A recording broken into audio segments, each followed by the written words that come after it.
Hello everyone, welcome to Economics Decoction where I share the essence of economics. So in this video, we are going to discuss the second important theory of international trade, that is the Comparative Advantage Theory, which was given by Sir Ricardo in 1817. So this is the second video of the International Economics series, and as you all know, we are working on Mission JRF. Yes, at Economics Decoction, we are working at the Mission JRF where we are preparing for the upcoming UGC NET JRF examination. We are covering all the concepts of each and every unit. We are solving PYQs daily, and also we are preparing many other things which can help us in cracking JRF. So if you are an UGC NET economics aspirant, then this channel is going to be very helpful for your preparation. And also if you are a student of economics in general, that means either you are in your graduation or you are in your post graduation or you are preparing for any other competitive examination where you have economics as a subject, then economics decoction is the right place which is going to help you in cracking each and every examination with flying colors, because here we share the essence of economics. I am Nidhi Sharma and you are welcome to Economics Decoction where we share the essence of economics, and today we are going to discuss about the comparative advantage theory. Before proceeding further, I would like to inform you that please join the Telegram channel of Economics Decoction if you haven't yet, because there I share many important concepts related to economics, and also I share the links of my free live classes which you can join and get the optimum benefit.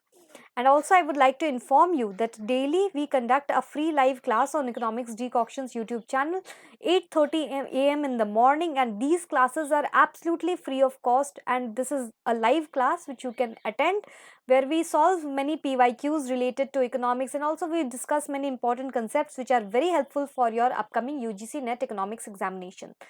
So yeah, this is a shout out to all the UGC NET economics aspirants.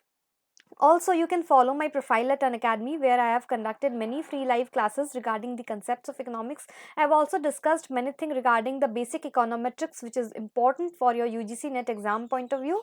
So definitely you can go ahead at the Unacademy and check out.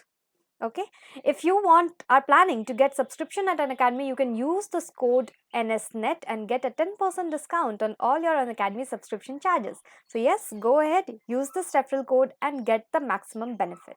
Now moving on to the topic of today's video, that means the comparative advantage theory, which was given in 1817 by Sir David Ricardo. Now what is comparative advantage theory? Before proceeding further, let me tell you, I have already made a video on absolute advantage theory. You need to check the description box out. There I have provided the link of my previous video. First you must watch that video and then you should watch the comparative advantage theory so that you can understand clearly the difference between both the theories. Okay. So the doctrine of comparative cost maintains that if trade is free, each country in the long run tends to specialize in the production of and to export those commodities in whose production it enjoys a comparative advantage in terms of real cost, and to obtain by importation of those goods or commodities which could be produced at home only at a comparative disadvantage in terms of real cost. Okay, so the basic idea of comparative advantage is that the countries are going to trade with other countries in terms of their comparative cost advantage, or you can say comparative advantage. The commodity in which they have a comparative advantage, that commodity they are going to export to the other commodity, and the commodity in which they have a comparatively disadvantage in producing domestically, that commodity they are going to import from the other country. So this is the basis of trade in comparative advantage theory. Okay, so according to the law of comparative advantage, even if one nation is less efficient than, has an absolute disadvantage with respect to the other nation in the production of both the commodities, there is still a basis of mutually beneficial trade. Now this is the point which makes it different from the absolute cost advantage theory which was given by Sir Adam Smith. In absolute advantage theory, we saw that the country must have an absolute advantage in production of a particular commodity, only then the trade is possible. But here the comparative advantage theory is different. Even if a country may have absolute disadvantage in production of a commodity, but if the country has a comparative advantage in production of a particular commodity, then also a mutually beneficial trade can take place. You might have here some doubt regarding what is the actual difference between absolute theory and the comparative theory, but make sure, have some patience, just watch this video till the end and your doubt is going to be absolutely clear. Okay, let's proceed further. You can get a very clear idea regarding this theory. The first nation should specialize in the production and export of the commodity in which its absolute disadvantage is smaller. Okay, so this is the commodity of its comparative advantage. So the commodity in which its absolute disadvantage is smaller, that commodity will be called to have a comparative advantage. So the nation should specialize in the production of that particular commodity and export that commodity in which it has a smaller absolute disadvantage, or we can say in other words it has a comparative advantage, and import that commodity in which the absolute disadvantage is greater. Now we have understood what is what a country is going to export. A country is going to export that commodity in which its absolute disadvantage is smaller, or in other words the comparative advantage is greater. Now if we look at from the import perspective, a country is going to import that particular commodity in which its absolute disadvantage is greater. That means the commodity has its comparative disadvantage. So it is not advantageous for a nation to produce that particular commodity domestically, hence they are going to import that commodity. Okay? Okay. Now let's have a look at the assumption of the theory. This theory is also based on 2 by 2 by 1 model. That means 2 factors, 2 goods and 1 factor of production, that is labor.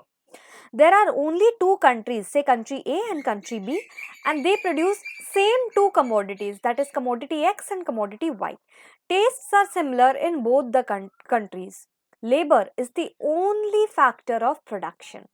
Prices of the 2 commodities are determined by the labor cost. That means the number of labor units employed to produce each commodity. Commodities are produced under the law of constant returns or constant costs. There is free trade between the 2 countries, there being no trade barriers or restrictions in the movement of goods. There are no trade barriers, that means there is free trade. No transport costs are involved in carrying trade between the 2 countries, and the international market is perfect, so that exchange ratio of the 2 commodities is same. Labor is homogeneous, there is perfect competition and full employment equilibrium. Cost or prices of the commodity inferred exclusively from its labor content. So labor theory of value holds. Okay, so the cost or the price of the commodity will be determined by the labor units used in production of that commodity. So this is the labor theory of value. Always remember, comparative advantage theory is based on the labor theory of value. No technical change, constant cost of production, there is similar tastes in both the countries. Trade between the 2 countries takes place on the basis of the barter system. Factors of production are perfectly mobile within each country but are perfectly immobile between the countries. So what does this mean? This means that the labor of India cannot go to USA and work there. And similarly, the labor of USA cannot come to India and work. But so this means that the mobility or factor of production between countries is immobile. That means the labor or the factor of production cannot move from one country to another. But here another important point that should be noted is that within country there is perfect mobility of labor. That means a labor who is employed in the agricultural sector can move to the technical sector as well and work there. That means a labor who is producing rice can definitely wear a coat suit and go and manufacture a laptop. So this is the idea that labor is immobile between the countries, but labor is mobile within country. Within India, the labor can move from one sector to another. Okay. So international market is perfect so that the exchange ratio for the 2 commodities is same. So whenever you are studying any theory of international economics for the UGC NET examination, always have some focus on the assumptions of each and every model, because in UGC NET economics examination you get many questions from the assumptions section of each and every international trade theory. Now let's understand this theory in some detail. Ricardo based his law of comparative advantage under the labor theory of value.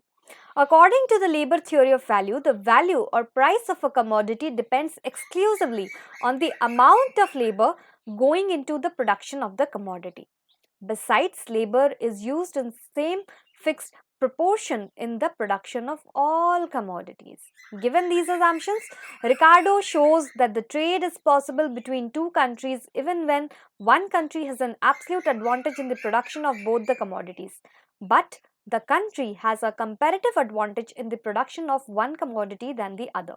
According to Ricardo, the comparative difference in cost is the key to international specialization and international trade. So here in this point, Ricardo's theory is something an improved version of the Adam Smith's absolute advantage theory.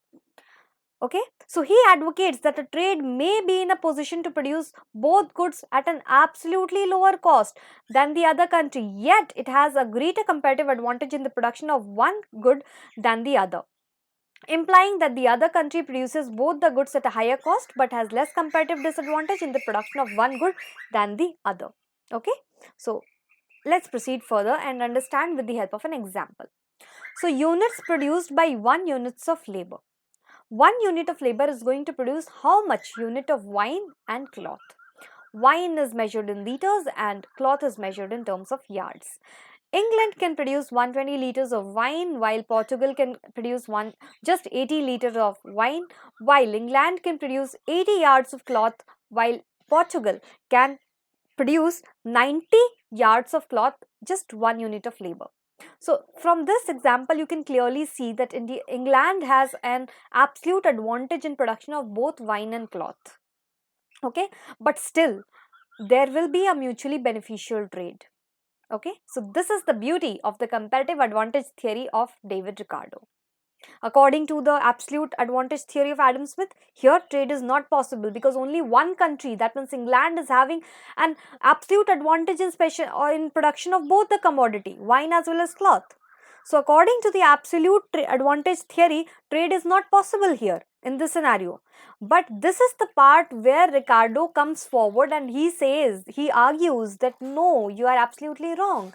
In this scenario as well, trade is possible on the basis of comparative advantage. Let's understand in detail.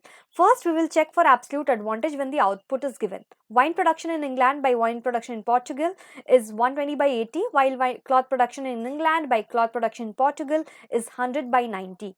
Both the ratios are greater than 1. Since for England ratios in both the goods is greater than 1, this implies that England has an absolute advantage in wine as well as cloth, and Portugal has an absolute disadvantage in wine and cloth.